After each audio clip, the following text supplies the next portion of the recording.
देखिए, छात्रों के साथ और छात्रों के साथ उन अध्यापकों के साथ जो बच्चों के भविष्य को संवारने का काम करते, जिस तरह का अन्याय हुआ कल सबने देखा है। मैंने कल ही एसएससी के चेयरमैन को पत्र भी लिखा था कि जो एसएससी के बच्चों की मांगे हैं, जिस तरह की पीड़ा वो महसूस करते हैं, वो मांगों को मानना चाहिए। आप लगा देते हो सेंटर इतनी दूर, एक दिन पहले पेपर आप कैंसिल कर देते हो, पेपर लीक हो जा रहे हैं।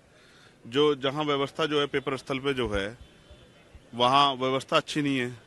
तो एसएससी के बच्चे जो हैं पीड़ा में है। स्टाफ सिलेक्शन जो कमीशन है उसको अपने बारे में सोचना चाहिए।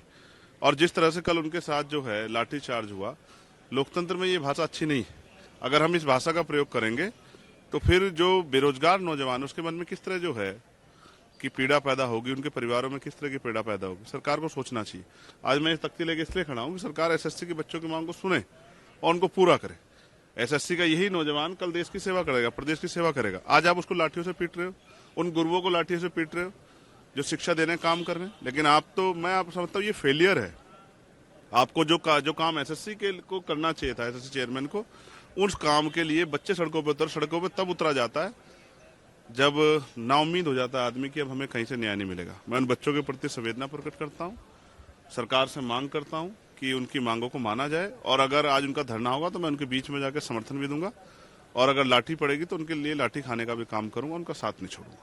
चंद्रशेखर जी, हम देख रहे हैं कि आप एक के बाद एक जन सरोकार के मुद्दे उठा रहे हैं। पहले दवा के मुद्दे उठाए, फिर यूपी में शिक्षा के मुद्दे उठाए, फिर इसके मुद्दे। सदन चल नहीं पा रहा है, आपको लगता है कि चलना चाहिए, ये सारे मुद्दे सदन के अंदर होने चाहिए? बिल्कुल चलना चाहिए, और ये सदन के मुद्दों पर चर्चा होनी चाहिए। आपको याद होगा जो मैंने शिक्षा का मुद्दा उठाया था, और एक दिन जब हाउस चला 0 आवर मैंने सरकार को चैलेंज किया था कि सरकार ने 1 किलोमीटर वाला फैसला जो है कि जो 1 किलोमीटर के अंदर जो है, जो आरटीई के जरिए जो है, राइट टू एजुकेशन के जरिए कानून बना था केंद्र का 2009 में, और उसमें स्पष्ट हुआ था कि ये 1 किलोमीटर से दूर स्कूल नहीं होना चाहिए। वो सरकार ने कल माना।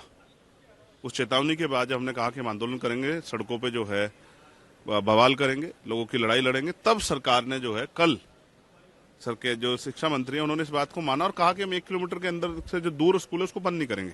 तो ये हमारी जीत है। लेकिन अभी ये आंशिक इसमें और जो है लड़ाई कि ये सारे स्कूल मर्ज ना हो, ये सर कुछ बंद ना हो। उसके अलावा इन स्कूलों में जो है इनका बिल्डिंग जो स्ट्रक्चर है उसको मजबूत किया जाए, उनमें अच्छे टीचरों की व्यवस्था की जाए, टीचरों की कहीं कमी ना हो, और वहाँ सुविधाएं हों।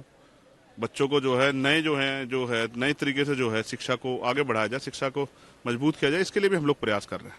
एक आखिरी सवाल है, कल मालेगांव ब्लास्ट का जो निर्णय आया, अच्छा। उसके बाद एक अधिकारी है, जांच अधिकारी, उन्होंने कहा कि उस वक्त उनके ऊपर दबाव था आरएसएस प्रमुख को फंसाने के लिए और तमाम सारे अन्य आरएसएस के नेताओं को। देखिए, मैं स्पष्ट करना चाहता हूँ, 17 साल बाद क्यों बयान दे रहे हैं? 17 साल तक, और आपका जमीर क्या गवाही दे पाया कि आपने इस तरह का काम किया? इसका मतलब सरकार के प्रभाव में अधिकारी जो हैं वो गलत कार्य करते हैं। तो आज जो गलत कार्य माना जाए कि भारतीय जनता पार्टी सरकार के दबाव में हो रहे हैं, जो लोगों को फंसाया जा रहा है, मैं स्पष्ट करना चाहता हूँ ये गलत है। और अगर ऐसा कुछ हो तो उनको सामने रखना चाहिए। लेकिन 17 साल बाद इसका जमीर जागे, मैं उसको बहुत मजबूत व्यक्ति नहीं मानता हूँ। ऐसा लगता है कि हालात के साथ बदल रहे हैं लोग।